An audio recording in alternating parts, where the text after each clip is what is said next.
Hi అండి. ఇవాళ గోరుచిక్కుడు కూర చేశానండి పచ్చిమిరపకాయలతో కాంబినేషన్ తోటి.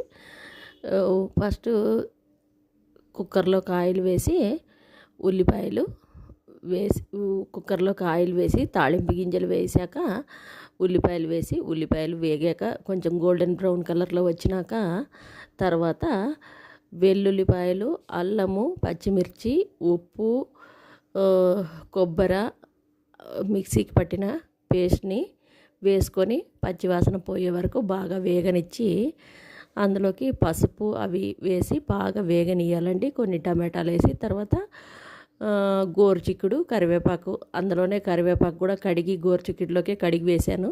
అది చూపెట్టలేదు, గోరుచిక్కుడుతో పాటు కలిసిపోయింది. గోరుచిక్కుడు ఇవన్నీ వేగాక గోరుచిక్కుడు వేసి కొంచెం వేగాక తర్వాత మిక్సీ జార్ కడుక్కొని వాటర్ పోసుకొని కుక్కర్ మూత పెట్టి ఒక విజిల్ పెట్టాలండి, అంతే.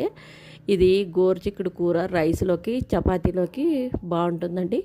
పచ్చిమిరపకాయల కాంబినేషన్ తోటి ఇది గోరుచిక్కుడు కూర, అంతే అండి. Thank you.